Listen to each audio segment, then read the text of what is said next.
All right, all you old timers, what's the first thing I'm going to say? The ball goes in the basket.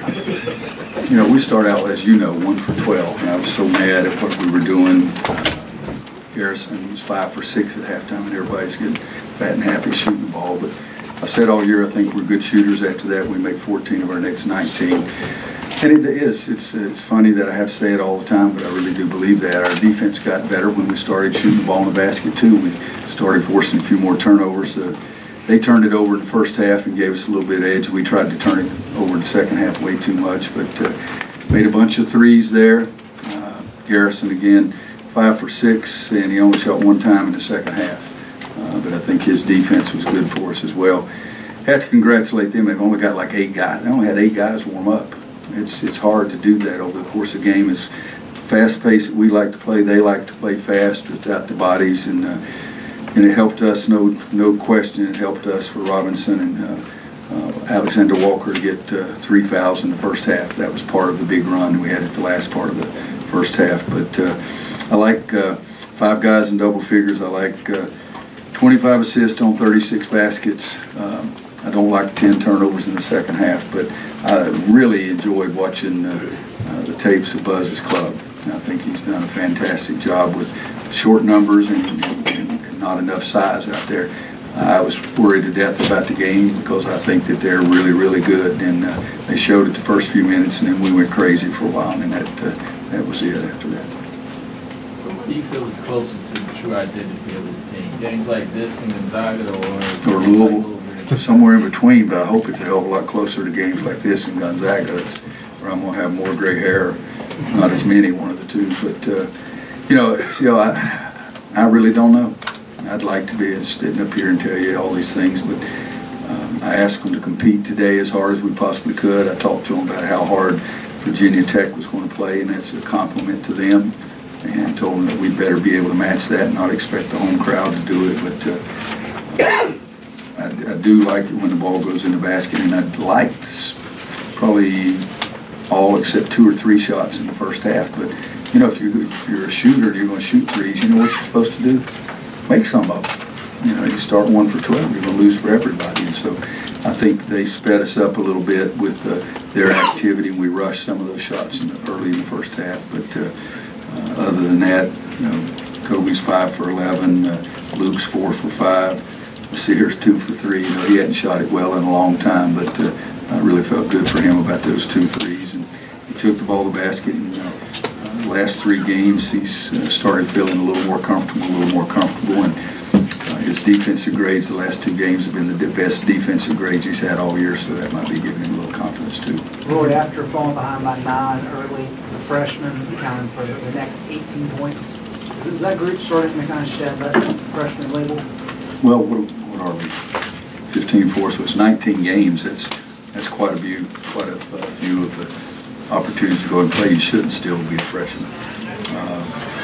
I think that Kobe's done some really good things for us this year. Nasir has been amazing the last 3 games. I mean, to ask how many fouls he had tonight, he had 0. At Miami the other day, he had 4 and only played 15 or 16 minutes, so it helps when he's not in foul trouble. But in Leakey hadn't played as well as I wanted, but how about first plays in, he doubles down on the post and steals the ball and go to the other end. He's the one that found Kobe on the 3 during that stretch there. So I think all 3 of our freshmen are going to be very good players, and I think that they'll continue to get better and better. Roy, you mentioned the stretch where Justin Robinson was out. Why were you guys able to be so successful with him on the bench? What changed? Well, he's one of their better players. You know, he's one of my favorite players. But I mean, he's a load. He pushes the pace. He distributes the ball. He scores himself. What did he end up with? 17 points, 6 assists. He's 3 for 4 from the 3-point line. I mean, he's a really good player. You take Luke out of our lineup or somebody like that, we're not as good either. But him getting the 3rd foul, and I thought he should have gotten the 4th one on the play that they didn't call a foul, but he's competitive as all get out and tried to block Garrison's shot. What's been the difference in the series? I think just getting more comfortable. I've been telling guys all along that he's coming, but it's just some guys, it takes them a little while to get more comfortable than other guys. But the defensive end of the floor is what I'll point to again. His best grades were the last 2 games, and I would bet he's probably, I know a couple of times tonight he tagged and got back to his man, so I think he'll probably have a better defensive grade this time too. Where is Cody in the balance between creating his own shot and distributing? Where is he and where would you like him to be? I'd like for him to still score like what he had 27 tonight, but I'd like him to do it without 3 turnovers. So you're exactly right. He's in that mix. Sometimes, you know, one of the turnovers right in front of our bench was a silly turnover. The bounce pass he tried to make to Luke in traffic was a silly. So I'd like him to get rid of those turnovers and still, he's offensive minded, which I'm not against that. Kendall Marshall was one of the great point guards we had, and he was pass first, second, third, and fourth. Ty Lawson was one of the great point guards, and he was shoot or pass, and that's the way I want Kobe to be. But he has some speed to push the ball, and he still has not pushed at the pace that I think he will eventually push it. Roy, what enabled that 20-0 run at the end of the first half? Two of their best 5 players were on the bench, so that helps. But other than that, ball in the basket. When you wasn't see any secret plays or anything, ball in the basket. when you see your team going crazy like that and seeing that run, 16-18, what is the coach thinking on the bench? Run, clock, run. That's about all I can say. You know, I've seen us play like that, but not in enough spurts this year in games.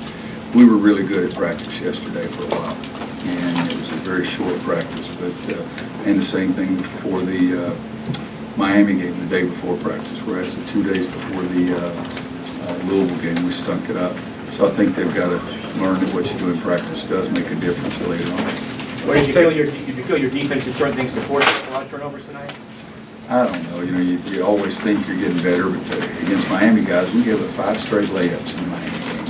And the good thing for us during that time period, they missed 1 or maybe 2 of them, and we were making threes on the other end. So when they were scoring 2, and Cam and Kenny were hitting threes. But we had, I think Kobe was the defensive player of the game.